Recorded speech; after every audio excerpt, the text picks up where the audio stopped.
कोई आवास मिल रहा है या कोई सोशल वेलफेयर स्कीम में कोई लालच दे करके उनको फ़ोन करते हैं कि आप अपना नंबर बता दीजिए। तो हमारे जो है कि ग्रामीण लोग हैं उतना नहीं समझ पाते, तो वो बेचारे फ़ोन अपना नंबर बता देते हैं। ओटीपी तो कभी किसी को बताया ही नहीं, चाहे जिस परिस्थिति में, चाहे आपका बैंक मैनेजर ही क्यों ना माँग रहा हो। क्योंकि लोगों का पैसा बिना ओटीपी के रिलीज नहीं हो सकता। हाँ, ओटीपी जो हमारा आईटी एक्ट 2000 है उसको इलेक्ट्रॉनिक सिग्नेचर का ये सोशल मीडिया में बच्चे क्या कर रहे हैं, फेसबुक अकाउंट में किससे दोस्ती है, कौन-कौन से लोग उनके साथ में हैं। 1930 पर अपने साथ हुए साइबर अपराध को सूचित कर सकते हैं, जिसके बाद वो सूचनाएं संबंधित थाने में, जिस थाने का आपने एड्रेस दे रखा है उस थाने पे हैंड ओवर हो जाएगा। और फिर पुलिस आपसे फिर वो हमारा साइबर हेल्प डेस्क है, वो आपको उसको लगातार मॉनिटर करेगी। कोई परेशानी आ रही है, आप अपने थाने में संपर्क कर सकते हैं। और उसके सोल्यूशंस भी मिल रहे हैं, लोगों को रिफंड भी मिल रहा है। उसमें अभी रिफंड की बात है, बड़ा अच्छा है। 2 महीने का अभियान चलाया था हमारे गोंडा पुलिस में पुलिस अधीक्षक महोदय ने, तो उन्हें 23 लाख रुपए का हम लोगों ने जो है रिफंड कराया। तो 12 लाख रुपए तो उनके अकाउंट में डाइवर्ट हो गए, जिनके जो पीड़ित लोग थे। 11 लाख रुपए अभी हमारा होल्ड है, तो वो मतलब वो भी देर सवेर डाइवर्ट हो जाए, उनको वापस मिल जाएगा। तो ये 23 लाख रुपए अच्छा खासा अमाउंट है। नमस्कार, आप देख रहे हैं गोंडा पोस्ट और मैं हूं दीपक सिंह आपके साथ।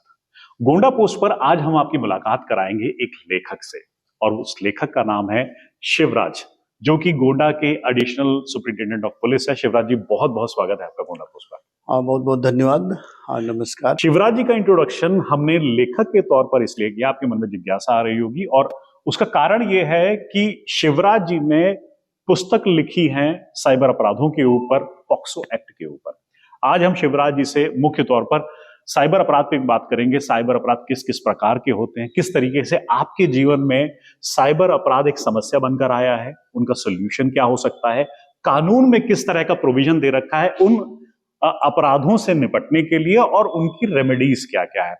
शिवराज जी, सबसे पहला मेरा सवाल आपसे है कि ये जो पुस्तक आपने लिखी है, मैं आपको पुस्तक दिखाऊंगा पहले दर्शकों को। दर्शक गण, ये देखिए साइबर अपराध पे पुस्तक है जो शिवराज जी ने लिखी है। इस पुस्तक को पुरस्कृत भी किया गया है, शासन स्तर पर पुरस्कृत किया गया है, क्योंकि ये पुस्तक सोशल मीडिया अपराधों के बारे में जो लिखी गई है, ये पुस्तक उन चुनिंदा पुस्तकों पर है जो आपके लिए एक रेडी रेकनर है। अगर आप साइबर अपराध के बारे में पढ़ना चाहते हैं, जानकारी रखना चाहते हैं, आप लॉ के स्टूडेंट हैं, आप किसी भी तरह के ऐसे एग्जाम में बैठते हैं कि साइबर अपराध के बारे में आप और इंफॉर्मेशन चाहते हैं, तो ऐसी पुस्तकें आपकी हेल्प करती हैं, जिसमें से एक पुस्तक ये भी हो सकती है। साइबर क्राइम्स जो होते हैं, आप गोंडा जनपद में काफी समय से हैं, आपने बहुत तरह के क्राइम्स यहाँ पे देखे हैं। साइबर क्राइम्स किस किस तरह के मेजरली गोंडा में लोगों के साथ होते हैं? ये साइबर क्राइम जैसा शब्द है, इसमें साइबर वर्ल्ड में जो भी क्राइम होते हैं, अब साइबर वर्ल्ड क्या है, मोबाइल की दुनिया, इंटरनेट की दुनिया जो भी है ये हमारी, ये साइबर वर्ल्ड है, आभासी दुनिया जो है। इसमें किसी भी तरह का कोई अपराध हो रहा है जिसमें इंटरनेट का इस्तेमाल हो रहा है, मोबाइल फ़ोन का इस्तेमाल है, एज ए टूल और टारगेट इसको इस्तेमाल कर रहे हैं, तो वो साइबर क्राइम की परिधि में आ जाता है। अब जो हम आजकल देख रहे हैं कि जो एक मिनट रुको सर, क्या ये जो फोन पे जो कॉल्स वगैरह पे फ्रॉड होते हैं, ओटीपी वाले फ्रॉड्स होते हैं, क्या ये भी इस श्रेणी में आते हैं? हाँ, बिल्कुल। साइबर कंप्यूटर की परिभाषा में मोबाइल फोन भी आता है, और हमारा कंप्यूटर, लैपटॉप, तो समझ जितनी इलेक्ट्रॉनिक गैजेटरी है, जो भी किसी सिस्टम मेमोराइज करती है, अपने अंदर मेमोरी स्टोर करती है, कंप्यूटर के डेफिनेशन में आते हैं। इवन हमारा जो आजकल गाड़ियां आ गई हैं ऑटोमोटिव, ये भी कंप्यूटर की डेफिनेशन में आ गए हैं। तो जो हमारा आईटी एक्ट 2000 का है, उसमें कंप्यूटर की जो डेफिनेशन दी हुई है, उसमें मोबाइल फोन, लैपटॉप और ये सारे जो गैजेटरी जो है, ये सब कंप्यूटर है। और कंप्यूटर का एज ए टूल और टारगेट, अगर कोई अपराध करने में एज ए टूल इस्तेमाल करें, एज ए टारगेट इस्तेमाल करें, या किसी तरह से उसको मतलब कंप्रोमाइज करते हुए अगर कोई अपराध कर रहे हैं, तो वो साइबर क्राइम की श्रेणी में आ जाएगा। तो गोंडा में किस किस तरह के साइबर अपराध आप देखते हैं? ये जो आजकल की जो दुनिया है, उसमें साइबर क्राइम बढ़ रहे हैं, और साइबर क्राइम हर तरह से बढ़ रहे हैं। जो पर्टिकुलरली आज की डेट में जो फाइनेंशियल साइबर क्राइम्स हैं, साइबर फ्रॉड्स हैं, ये बढ़े हुए हैं। ये इसका विस्तार अर्बन वर्ल्ड में भी है और रूरल वर्ल्ड्स में है, जिसके हर किसी के पास मोबाइल फ़ोन है, और मोबाइल फ़ोन में प्राइवेट सेंसिटिव इन्फॉर्मेशन, अकाउंट से रिलेटेड और उनके बैंक से रिलेटेड जो, और आधार कार्ड से रिलेटेड जो उनकी प्राइवेट इन्फॉर्मेशंस हैं, वो किसी तरह से कंप्रोमाइज़ करके, फ़ोन करके वो लोग ले करके फिर उनका मिसयूज़ करते हैं, उनका बाईपास करने के लिए पैसे को, तो वो एक बहुत बड़ा अपराध हुआ है। इसके अलावा जो सोशल मीडिया है, सोशल मीडिया के माध्यम से बहुत सारे अपराध हो रहे हैं। सोशल मीडिया भी एक तरह का मतलब साइबर अपराध का एक कारण, क्योंकि हमारी इंफॉर्मेशन दो तरह से गैदरिंग होती है, या तो हम किसी से जान करके और या उसकी डाइविंग करके उसके सोशल मीडिया में जा करके कि क्या क्या है उससे इंफॉर्मेशन कलेक्ट करें और उनका इस्तेमाल हम करें। तो इसमें ये जो साइबर क्राइम है तो अगेंस्ट स्टेट भी हो सकता है, जो हम किसी देश के विरुद्ध प्रचार दुष्प्रचार करते हैं। अगेंस्ट स्टेट में ये भी हेट स्पीच कर रहे हैं हम लोग किसी व्यक्ति विशेष संप्रदाय के, और ये अगेंस्ट पर्सन में crime against women, crime against children, ये अच्छा खासा मतलब सोशल मीडिया के और साइबर अपराध में हो रहा है। और property offences as it is है ही, और बहुत सारा चीजें इसको ले करके अभी तो ये स्थिति आ रही है कि कोई ना कोई ऐसा कोई अपराध नहीं है जिसमें कहीं ना कहीं साइबर क्राइम का इनपुट ना हो। मतलब 100% नहीं तो पार्शियल इनपुट है। तो अब अगर साइबर क्राइम को हम लोग हमारे उत्तर प्रदेश सरकार ने बड़ा अच्छा किया हुआ है कि हर थानों में साइबर हेल्प डेस्क बनाया हुआ है। किसी भी प्रकार की साइबर क्राइम की सूचना आप थाने में दे सकते। भारत सरकार की हेल्पलाइन है 1930, वो तो एनसीसीआरपी पोर्टल जो है उसके माध्यम से हम लोग अच्छे से टैकल कर रहे हैं। लेकिन प्रॉब्लम दो आ रही हैं। एक प्रॉब्लम ये आ रही है कि एक तो साइबर अपराध होने नहीं देना है, और हो जाए तो उसको कैसे हमको मैनेज करना है।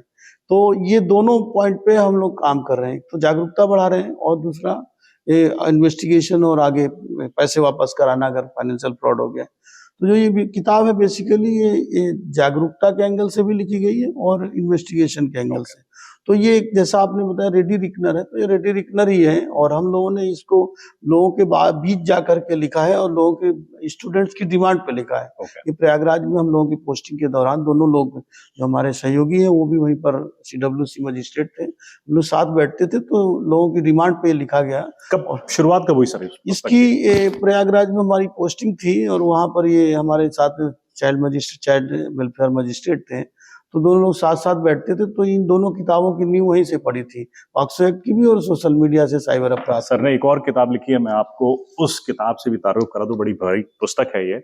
पुस्तक है ये POCSO act 2012, commentaries on POCSO act 2012। Hindi में बोले तो लैंगिक अपराधों से बालकों का संरक्षण अधिनियम 212 के ऊपर कमेंट्रीज हैं ये, और हाइलाइट्स हैं इन पुस्तक की बहुत सारी चीजें। इस पुस्तक का भी विश्लेषण हम सर से डिस्कशन करेंगे, इसके बारे में जानेंगे कैसे आपके लिए सहयोग कर सकती है, और जैसे कि आपने कहा कि अवेयरनेस और साथ ही साथ सॉल्यूशंस, लीगल सॉल्यूशंस आपके पास क्या क्या हो सकते हैं, सब कुछ इस पुस्तक में अगले एपिसोड में बात करेंगे। खैर आगे बात बढ़ाते हैं साइबर अपराध पर। सर जैसे आप बता रहे थे कि उत्तर प्रदेश सरकार में भी कई सारे सॉल्यूशंस इंप्लीमेंट किए गए हैं, साइबर पुलिस स्टेशंस बनाए गए हैं। गोड्डा जनपद के अंदर साइबर अपराधों की रोकथाम आप लोग कैसे कर रहे हैं? तो गोड्डा जनपद में हमारे साइबर क्राइम पुलिस स्टेशन पहले रेंज लेवल पे था, अब तो उसको डिस्ट्रिक्ट लेवल पे हैंडओवर हो गया है। दूसरा, हर थाने में हमारा साइबर हेल्प डेस्क है, और जनपद में पुलिस कार्यालय में साइबर सेल है। अभी हम लोग जो भी सूचनाएं 1930 हेल्पलाइन के माध्यम से, NCCRP पोर्टल से, या हमारे कार्यालय में सीधे पुलिस अधीक्षक कार्यालय में जो भी प्रार्थना पत्र आते हैं उनको हम लोग रजिस्टर्ड करते हैं। ऑलरेडी रजिस्टर्ड एप्लीकेशन जो भी आ रही है 1930 को, उनको हम लोग देखते हैं, और देख करके जो जिसकी शिकायत होती है उसको बुलाते हैं। जनरली अगर 1930 में कंप्लेन आप डालेंगे तो जो एड्रेस करेंगे उसी थाने को हैंडओवर हो जाती है। तो उसमें जो अगर डिटेल्स अगर उन्होंने नहीं भरा हुआ है, डिटेल भी मांगा जाता है उसको, अगर आप विदिन 24 आवर्स अगर सूचना मिल जा रही है तो हम लोग पैसे भी रिफंड करा लेते हैं फाइनेंशियल फ्रॉड्स में। ये बहुत इंपॉर्टेंट इन्फॉर्मेशन है, ऑलरेडी पब्लिक डोमेन में है, लेकिन उसके बावजूद अगर आपके अभी भी नहीं समझे हैं तो 1930 बहुत इंपॉर्टेंट नंबर है। अगर आप किसी कारण से अपने नजदीकी थाने पर या पुलिस तक नहीं पहुंच पा रहे तो आप तत्काल 1930 पर अपने साथ हुए साइबर अपराध को सूचित कर सकते हैं, जिसके बाद वो सूचनाएं संबंधित थाने में, जिस थाने का आपने एड्रेस दे रखा है उस थाने पे हैंडओवर हो जाएगा, और फिर पुलिस आपसे, फिर वो हमारा साइबर हेल्प डेस्क है, वो आपको उसको लगातार मॉनिटर करेगी। कोई परेशानी आ रही है आप अपने थाने में संपर्क कर सकते हैं, और उसके सोल्यूशंस भी मिल रहे हैं, लोगों को रिफंड भी मिल रहा है। उसमें अभी रिफंड की बात है, बड़ा अच्छा है। 2 महीने का अभियान चलाया था हमारे गोंडा पुलिस में पुलिस अधीक्षक महोदय ने, तो 23 लाख रुपए का हम लोगों ने जो है रिफंड कराया। 12 लाख रुपए तो उनके अकाउंट में डाइवर्ट हो गए, जिनके जो पीड़ित लोग थे। 11 लाख रुपए अभी हमारा होल्ड है, तो वो मतलब वो भी देर सवेर डाइवर्ट हो जाए, उनको वापस मिल जाएगा। तो ये 23 लाख रुपए अच्छा खासा अमाउंट है। एक चीज इसमें ये आ रही है कि हम लोग पैसे, अभी तक ये हो रहा था पैसे रिफंड करा दे बस खत्म हो जाता था। अब हम लोग और आगे बढ़ रहे हैं कि आखिर कौन लोग फ्रॉड्स कर रहे हैं, उनको पता लगा रहे हैं और उनके ऊपर भी जो लीगल जो हमारी गतिविधियां वो करा रहे हैं, कानूनी कार्रवाई करा रहे हैं। तो उसमें ये, लेकिन एक ये बहुत ये लंबा प्रोसेस है। हमारा उद्देश्य ये है कि हम लोग इस अपराध में ही ना फंसे, कोई हमारे साथ साइबर अपराध ना हो, इस पर हमारा पुलिस का जो उत्तर प्रदेश पुलिस बहुत ध्यान दे रही है। इसलिए इतनी जागरूकता अभियान बड़े सिरे पे चलाए जाते हैं और मतलब डेली कोई ना कोई टीम निकलती है। और इवन गांव में, चूंकि गांव में भी इस तरह के अपराध हो रहे हैं, तो हमारा किसान है या मजदूर है या कोई गांव की महिलाएं हैं, वो नहीं जानती हैं। अगर उनके पास किसी तरह का फोन आ गया कि हम बैंक से बोल रहे हैं, या अभी कैसे हो कि आपको फला जो है ये कोई आवास मिल रहा है या कोई सोशल वेलफेयर स्कीम में कोई लालच दे करके उनको फोन करते हैं कि आप अपना नंबर बता दीजिए। तो हमारे जो है ग्रामीण लोग हैं उतना नहीं समझ पाते, तो वो बेचारे फोन अपना नंबर बता देते हैं। फिर वो कहते हैं नहीं, हमने आपकी जो है ये कॉलोनी पास कर दी या आपका पेंशन पास कर दिया, अब ये 4 नंबर का डिजिट गया होगा, मुझे दे दीजिए। तो वो 4 नंबर डिजिट बता देते हैं, पता चला उसी से सारा जो है अपराध हो जाता है। तो हम लोग भी, जो हमारे बीट पुलिस अफसर हैं जो गांव में जा रहे हैं, महिला बीपीओ, महिला बीट पुलिस अफसर है, महिलाओं के बीच जा रही है, तो उसमें ये फायदा मिला है कि हमारे गांव में हम लोगों को समझाने में कामयाब हो रहे हैं कि भाई किसी भी जो है अनजान व्यक्ति के संपर्क में फोन पर ना आए। कोई अनजान आदमी है, बैंक मैनेजर बोल रहा है, बैंक से बोलना बता रहा है या कुछ बता रहा है कार्यालय से, तो उसको अपनी प्राइवेट इंफॉर्मेशन नहीं देना। बैंक से रिलेटेड ये प्राइवेट इंफॉर्मेशन क्या क्या होती है? प्राइवेट इंफॉर्मेशन में जैसे ये जो हमारा ये आधार एक्ट जो बना था, तो उसमें सारी चीजें बताई गई कि आपकी क्या क्या प्राइवेट इंफॉर्मेशन है। 2 तरह का इंफॉर्मेशन होता है, एक तो डेमोग्राफिक इंफॉर्मेशन होता है, एक बायोमेट्रिक इंफॉर्मेशन होता है, एक फाइनेंशियल इंफॉर्मेशन होता है। तो डेमोग्राफिक में नाम, पता और आपका डेट ऑफ बर्थ और इससे रिलेटेड जो भी सूचना है, ये सब वो डेमोग्राफ। जो बायोमेट्रिक है, आपके शरीर से रिलेटेड जो भी इंफॉर्मेशन है, वो आपका इवन मेडिकल हेल्थ रिकॉर्ड है या आपका जो ये है, ये सारा आपके थंब इम्प्रेशन, आइरिस, ये सब ये बायोमेट्रिक इंफॉर्मेशन, ये भी कंप्रोमाइज हो रहे हैं, पर वो उसमें कम है उनका।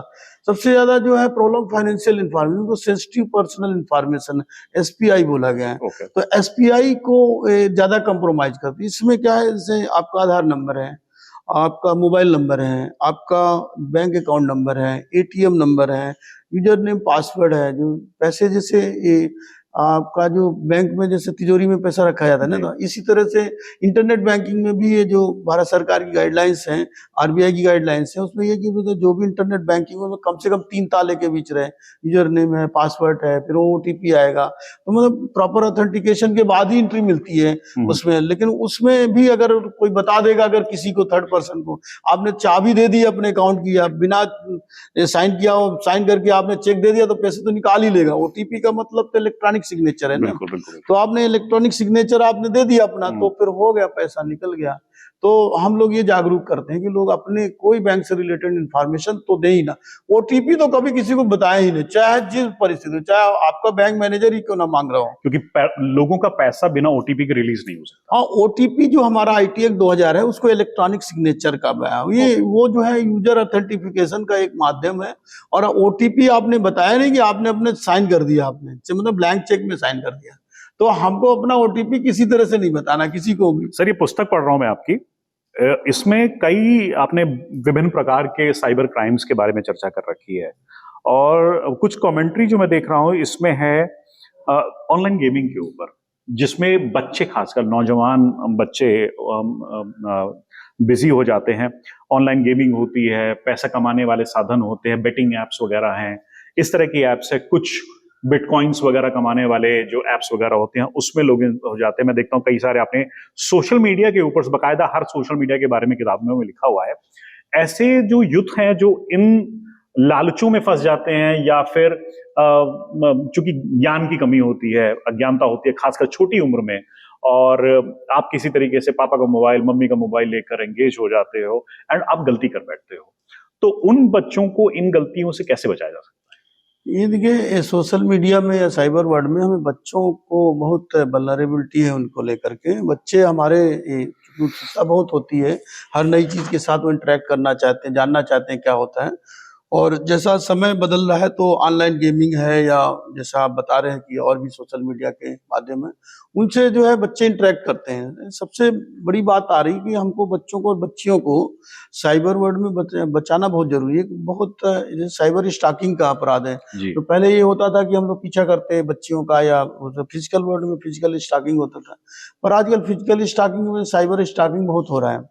साइबर स्टॉकिंग में यह है कि जो है कोई छोटे बच्चे हैं किसी तरह फेसबुक में या किसी सोशल मीडिया में अगर उन्होंने अकाउंट बना लिया तो स्टॉकर्स जो है उनका पीछा करते हैं सोशल मीडिया में और उसके बाद अब्यूसिव लैंग्वेज जरूरत पड़ने पर जो है कहीं पर अपराध साइबर बुलिंग या कोई उस तरह का अपराध कर लेते हैं जहाँ फिजिकल कांटेक्ट को अपराध कर।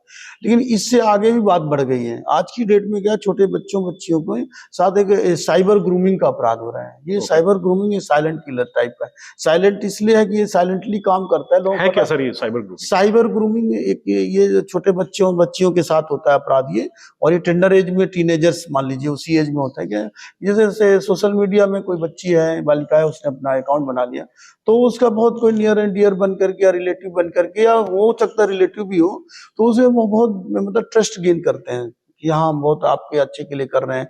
कोई किसी भी तरह की हम आपके पापा को जानते हैं फैमिली को जानते हैं, बड़े अच्छे से ट्रस्ट गेन करते हैं और 99% टाइम वो लोग अपने आप को बहुत विश्वसनीय और बहुत अपना जो है वो शो करेंगे कि बहुत भले के लिए हम काम कर रहे हैं और लास्ट मोमेंट पे वो जहाँ फिजिकल कांटेक्ट के लिए उसको करते हैं और उसके 2-2 3-3 साल बाद जो है ना यार वो अपराध कर रहे हैं। तो जो हमारे यहाँ छोटी छोटी बच्चियों का जो डिटैचमेंट फ्रॉम गार्जियनशिप हो रहा है 363-66 आईपीसी के जो अपराध हो जा रहे हैं तो उसमें बहुत बड़ा हाथ साइबर ग्रूमिंग का है। साइबर ग्रूमिंग के से बच्चों को बचाना जो है बच्चे लोग मानते नहीं। अगर साइबर ग्रूमिंग की शिकार बच्ची है या बच्चा है तो ये जो हमारा प्रेडेटर्स है ना उसको बहुत उसके ऊपर उसका आंख मूंद के विश्वास होता है।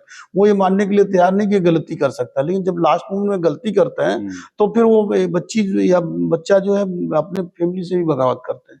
तो वो हमको साइबर ग्रूमिंग से बचाने का एक यही तरीका है कि हमें अपने बच्चों का जो सोशल मीडिया अकाउंट्स है उस पर मॉनिटरिंग वो कंट्रोल रखे और मेरे ख्याल से कि अटैचमेंट विद फैमिली ज्यादा होना चाहिए। अब फैमिली का उसमें इन्वॉल्वमेंट होना चाहिए। सोशल मीडिया में बच्चे क्या कर रहे हैं, फेसबुक अकाउंट में किससे दोस्ती है, कौन कौन से लोग उनके साथ में हैं, उसकी ऑडियो हम लोग सोशल फेसबुक अकाउंट एनालिसिस किया करते थे। जो भी हमारे पास बच्चे आते, कई बच्चे आए, उन्हें बताया तो हम लोग फेसबुक का अकाउंट एनालिसिस करके हम लोग बाकायदा बता देते थे। अभी ये थोड़ा सा फेसबुक अकाउंट लॉक करने का सिस्टम आ गया, थोड़ा सा प्रॉब्लम आ रही है, लेकिन फिर भी हम लोग ये उनकी बच्चों की काउंसलिंग कर देते हैं। एक बड़ा इंटरेस्टिंग केस आ गया जैसा आपने ऑनलाइन गेम बता रहे हैं। ऑनलाइन गेम में एक छोटा बच्चा था, 7वीं में पढ़ता था जनपद का ही, तो वो उसने जो है ऑनलाइन गेम में पापा का अकाउंट डाल दिया, खाता नंबर, और वो जो है जो भी थोड़ा बहुत उसका इससे पैसे लगते होंगे, पैसे लग करके करीब 70,000 रुपये का गेम खेल गया बच्चा। अब वो किसी को जानकारी नहीं। अब जब बच्चे को पता चला तो सब अब हमारे सामने डबल प्रॉब्लम होती है। हमें पेरेंट्स को ये कहना कि नहीं बच्चा गलत नहीं है, बच्चा खुद पीड़ित है, और वो पेरेंट्स बच्चे पे हावी होते हैं कि इसकी गलती से हो रहा हूँ, उसको बच्चे को टार्चर करना चाहते हैं जबकि वो विक्टिम है।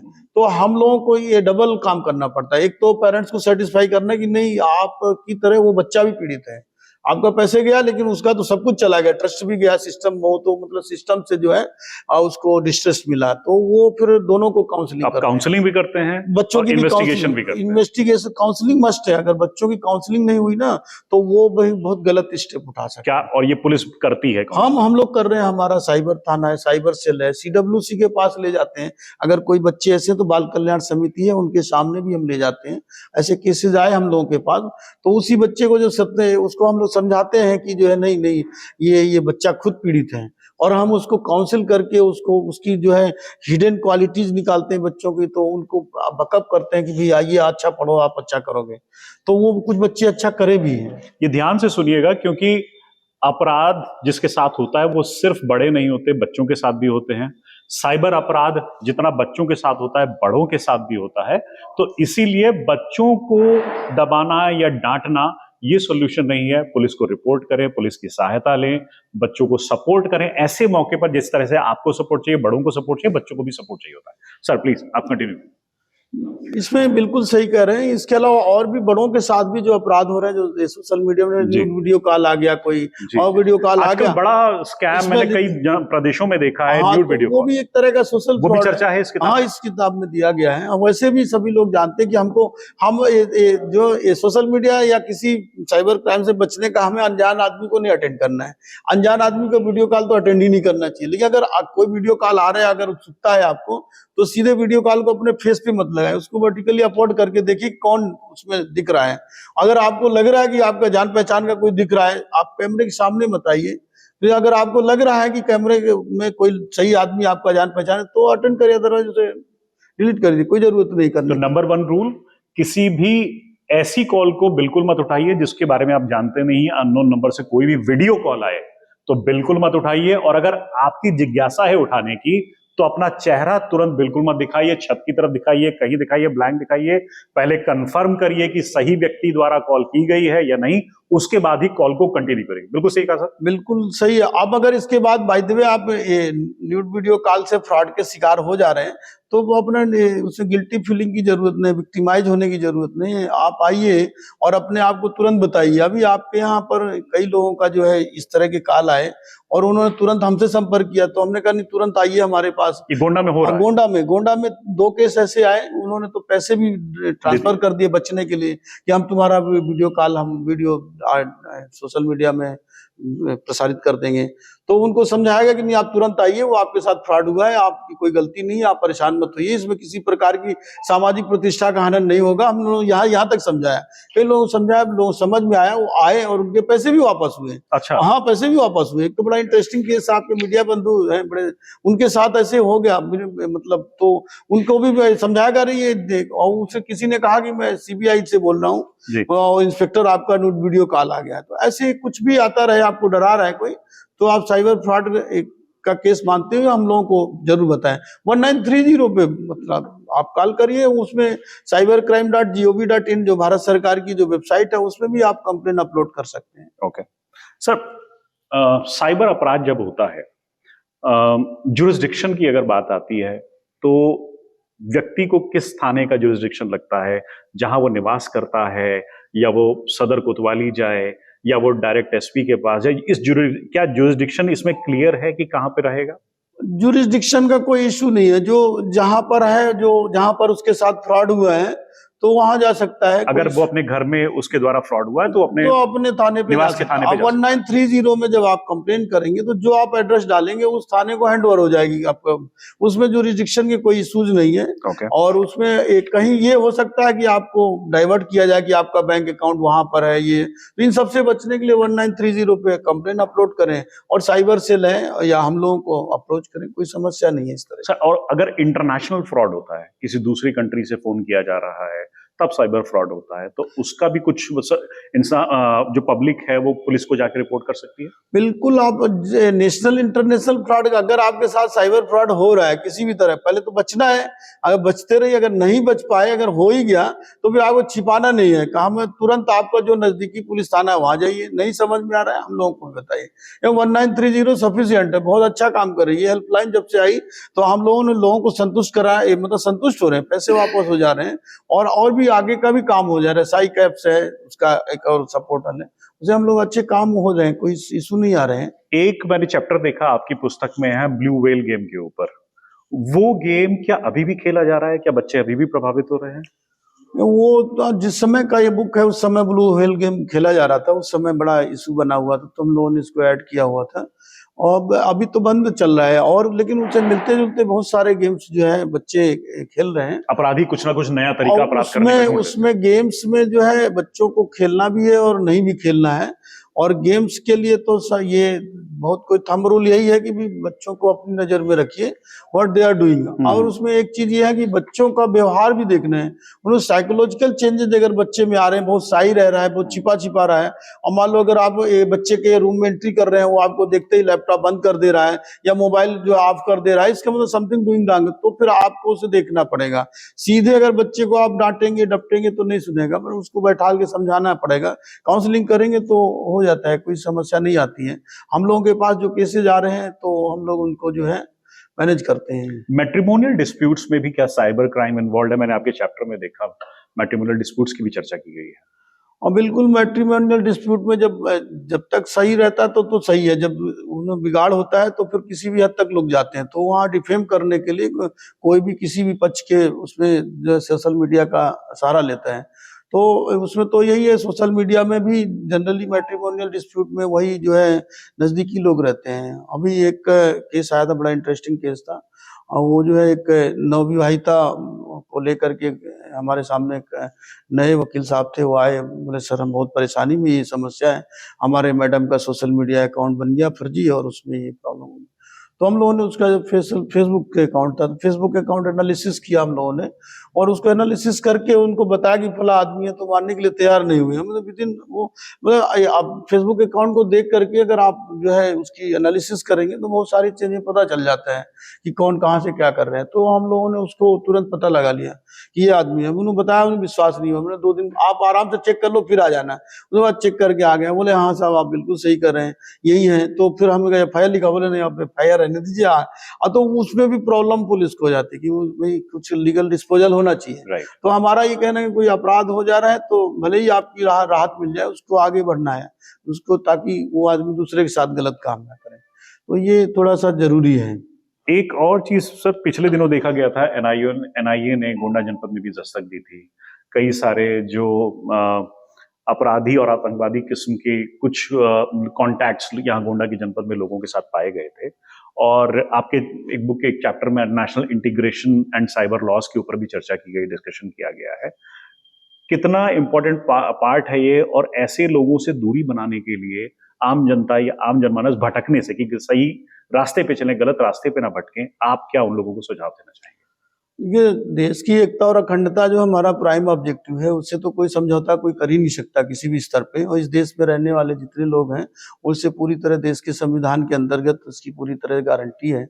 तो देश की एकता और अखंडता से तो कोई किसी तरह का किसी भी फोरम पे अगर कुछ गड़बड़ करे तो उसके खिलाफ कड़ी से कड़ी कार्रवाई है, इसमें कोई। अब रह गई बात साइबर वर्ल्ड में, तो साइबर टेररिज्म का है, IT एक्ट में 66F IT एक्ट की धारा है, उसमें बहुत कड़ी सजा का प्रावधान है।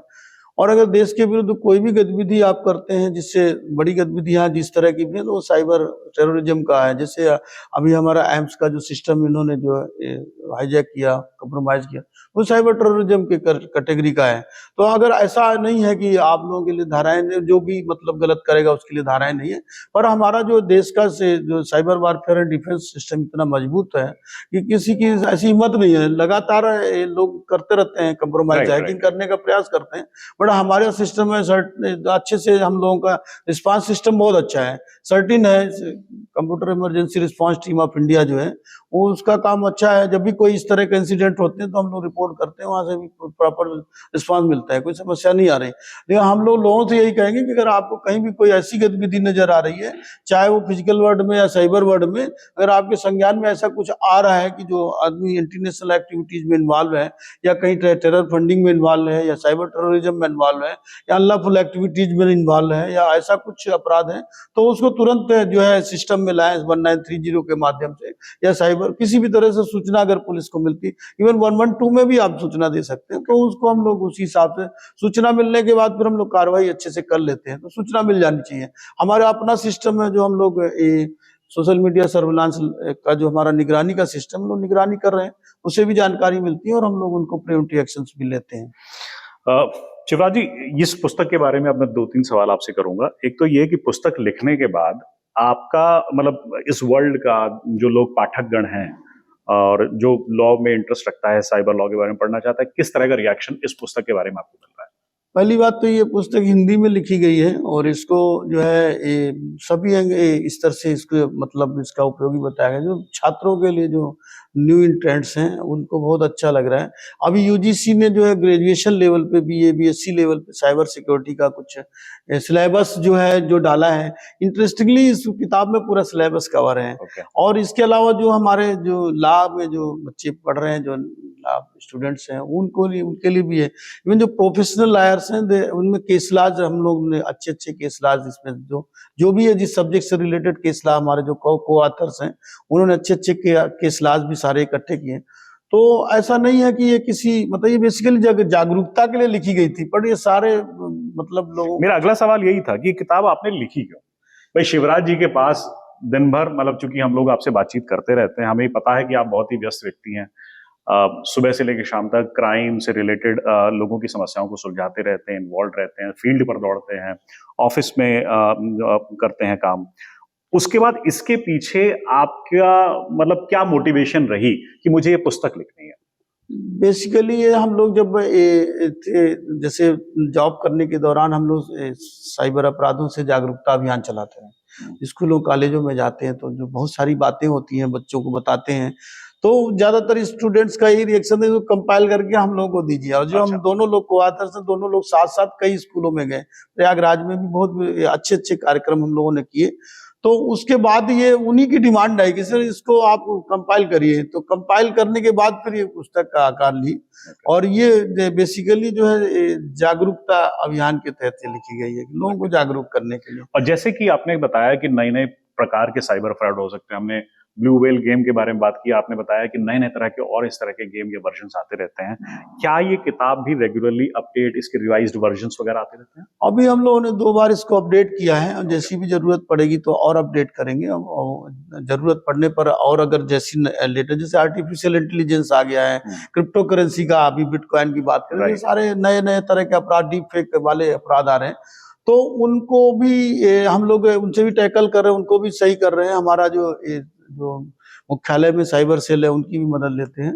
तो वो सारी चीजें हैं, लेकिन अब ये बुक तो जो लिख गई। अब तो मतलब जितना अपडेशन नए जमाने के हिसाब, फिर वो तो डिजिटल जो सिस्टम है वो तो 18 महीने बाद ऑलमोस्ट अपडेट हो जाता है, नई जनरेशन शुरू हो जाती है। तो वो अभी तो मतलब अभी जो नया अपडेशन लाएंगे तो कितना अपडेट कर पाएंगे ये नहीं कह सकता मैं।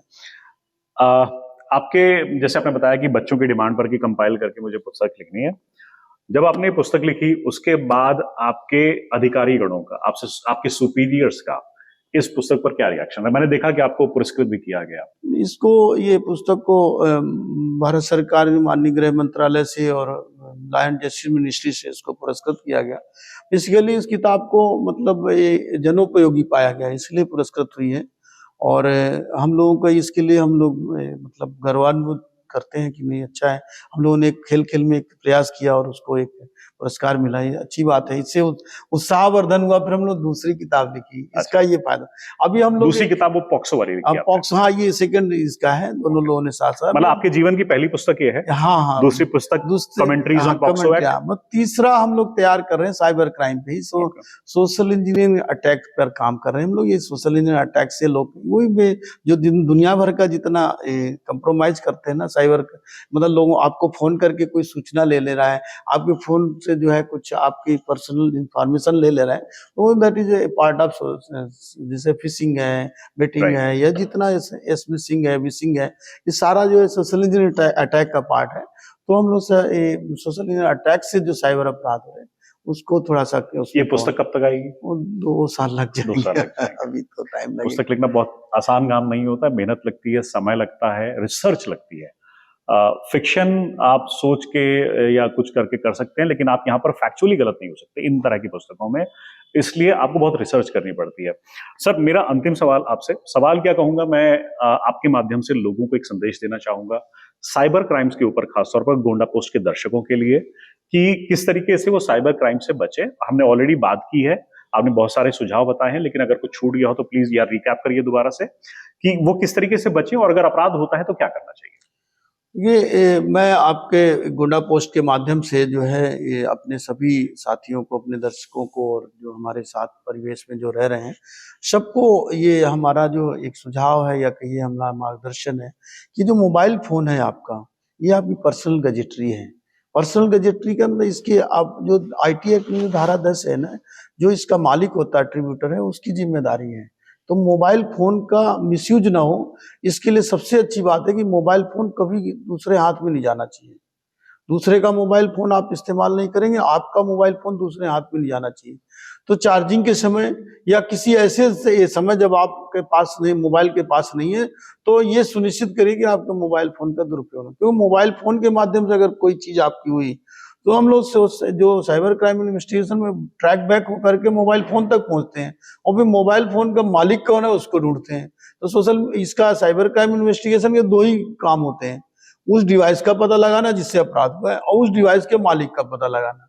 तो ये दोनों काम, तो इसलिए पहली बात तो आप मोबाइल फोन को बड़ा सहेज के रखिए। पर्सनल गैजेट्री है नंबर एक चीज। दूसरा, गलत हाथ में नहीं पड़ना चाहिए। दूसरा, मोबाइल फोन से गलत बात नहीं होनी चाहिए, या आपके मोबाइल फोन से कोई गलत चीज शेयर मत करिए जिसको आप नहीं जानते हैं, जिसकी ऑथेंटिसिटी आपको नहीं पता है। उसको लाइक करना, शेयर करना मतलब कहीं ना कहीं खतरे में डाल सकता है आपको। तो शेयर मत करिए, लाइक मत करिए। अगर कोई चीज जिसे आप नहीं जानते हो उसको से स्टेटस डालना, ये सब क्योंकि जो सोशल मीडिया में या साइबर क्राइम में सारे चीज का ट्रेल बनता है, आप बच नहीं सकते हो।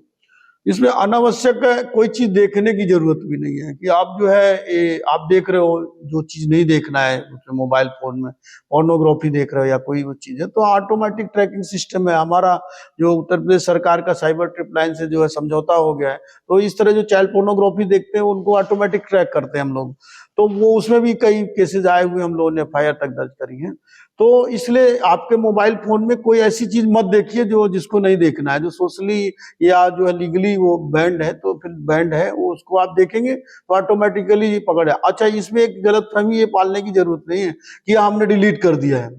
आपने कोई गलत फोटो खींच ली या गलत फोटो देख ली, डिलीट कर दिया और वो पता चला वो सब रिकवर हो जाता है। तो इसलिए मोबाइल फोन का मिसयूज ना हो, इसके लिए गलत हाथ में ना पड़े, और मोबाइल फोन से कोई गलत चीज ना हो, मोबाइल फोन से कोई गलत फोन किसी को मत करें आप, तो मोबाइल फोन से बचे रहेंगे। तीसरी बात यह कि अब आपके मोबाइल फोन में किसी का फोन आ रहे हैं, अब आप ज्यादातर लोग ये कहते हैं कि अरे उसका फोन आ रहा था हमने उठा लिया, तो उसको फोन करने के लिए क्यों नहीं रोक रहे? तो जो हमारा जो देश का कानून है उसमें जो ही आप किसी को क्लिक करते हो, कोई चीज लिंक आया क्लिक कर दिया, तो कोई एग्रीमेंट हो गया, इलेक्ट्रॉनिक एग्रीमेंट हो गया, अपने दो लोगों का समझौता हो गया। किसी ने कोई फोन लगाया, आपने फोन उठा लिया, तो एक इलेक्ट्रॉनिक एग्रीमेंट हो गया कि ठीक है आपसे बात करने के लिए सहमत हो गए। तो वो उसमें वो उसको कोई, तो हम फोन करने वाले को नहीं रोक सकते हैं, आपको ये समझा सकते हैं कि भाई आप जिसको नहीं जानते हो उससे बात मत करो, उसको आप अपनी इंफॉर्मेशन मत दो। एक सबसे बड़ी बात यह कि जो इसका साइबर क्राइम से बचने का थंब रूल है, जैसे आप सड़क पे चलते हो ना, तो उसमें कहते हैं stop look and go. Stop, रुकिए, देखिए, फिर क्रॉस करिए सड़क को या जाइए। यहाँ साइबर क्राइम का जो बचने का तरीका, स्टॉप, पहले रुकिए। कोई भी साइबर क्राइम की दुनिया में, साइबर वर्ल्ड में आप कोई डिसीजन लेना चाहते हैं, थोड़ा सा स्टॉप करिए, इसके बाद थिंक, सोचिए क्या हो रहा है, एंड देन कनेक्ट, उसके बाद कनेक्ट करिए। और इसके दो प्रिंसिपल हैं। एक भारत सरकार की पॉलिसी है, जीरो ट्रस्ट पॉलिसी। हमको किसी पे ट्रस्ट नहीं करना साइबर वर्ल्ड में, मतलब नेवर ट्रस्ट, ऑलवेज वेरीफाई। एक तो ये है। दूसरा, ये प्रिंसिपल ऑफ लीस्ट प्रिविलेज, हमको किसी को प्रिविलेज नहीं देना है कि मैं अपना काम, हमने किसी को ATM दे दिया, भैया ले जाओ हमारा पैसा निकाल लो, या हमने किसी को बता दिया यूजर नेम पासवर्ड बताया मेरा नेट बैंकिंग, तो प्रिविलेज नहीं देना। अगर आप प्रिविलेज देने से बचेंगे, आप किसी पे जब तक वेरीफाई नहीं कर लेंगे तब तक आप उसको ट्रस्ट नहीं करेंगे, तो बहुत सारे साइबर अपराधों से बचना है। और खेल खेल में कोई आपको निर्णय नहीं लेना साइबर वर्ल्ड में, जब तक आपको नहीं समझ में आ रहा है, ऑथेंटिकेट नहीं हो जाता, जब तक उसे विश्वास नहीं कर लेते, तब तक निर्णय नहीं। साइबर अपराधों से बचे रहेंगे। किसी तरह से अगर कोई अपराध हो जा रहा है तो 1930 पे कॉल करिए, 112 को कॉल करिए, हम आपके साथ में हैं। और हम आपको विश्वास दिला रहे हैं, उत्तर प्रदेश सरकार, उत्तर प्रदेश पुलिस आपके साइबर अपराधों को रोकने के लिए पूरी तरह सक्षम है और आपको जागरूक भी कर रही है। और अगर कोई अपराध हो रहा है तो हम पूरी तरह से उसको कामयाबी के साथ उसका खुलासा करेंगे। सीधे सीधे कहिए तो ऊपर वाला सब देख रहा है, ये सोच के अपने मोबाइल में आप कॉल उठाते हैं या किसी से बात करते हैं, साइबर अपराध आप करते हैं, ये आपके ऊपर होता है। तो ये सोच के चलिए ऊपर वाला सब देख रहा है। वो ऊपर वाला मतलब भारतीय पुलिस, वो आपको हर एक्शन को देख रही है। अगर आप अपराध कर रहे हैं तब भी देख रही है, अगर अपराध भुगत चुके हैं वो तब भी देख रही है, वो आपकी सहायता के लिए भी आएगी। शिवराज जी, बहुत अच्छा लगा आपसे बात करके साइबर अपराध के ऊपर, और हम आशा करते हैं कि जिस तरीके से गोंडा पुलिस और उत्तर प्रदेश पुलिस साइबर अपराध के मामले में साइबर स्टेशंस बनाए गए, पुलिस स्टेशंस बनाए गए, स्पेशल स्टेशंस बनाए गए, लोगों को जागरूक किया जा रहा है, साइबर अपराधों की संख्या घटेगी, लोग अवेयर होंगे। और अगर मान लीजिए किसी के साथ हो भी जाता है तो आप जैसे पुलिस कर्मचारियों के पास आएंगे और उनका सोल्यूशन उनको दिया जाएगा। और आशा करते हैं कि अगर आप भी साइबर अपराध के ऊपर जानना चाहते हैं, उनके बारे में और नॉलेज रखना चाहते हैं, तो ऐसी ही पुस्तक, ये सोशल मीडिया से साइबर अपराध, cyber crimes of social media, आप पढ़िए, अपनी नॉलेज को बढ़ाइए। और अगर आप स्टूडेंट हैं तो आई एम वेरी श्योर कि ऐसी नॉलेज, ऐसा ज्ञान आपके भविष्य को और सुंदर बनाएगी। शिवराज जी, बहुत बहुत धन्यवाद। जी, बहुत बहुत धन्यवाद। आपके सभी दर्शकों को भी मेरी शुभकामनाएं हैं कि आप साइबर अपराध से सुरक्षित रहें। बहुत बहुत धन्यवाद।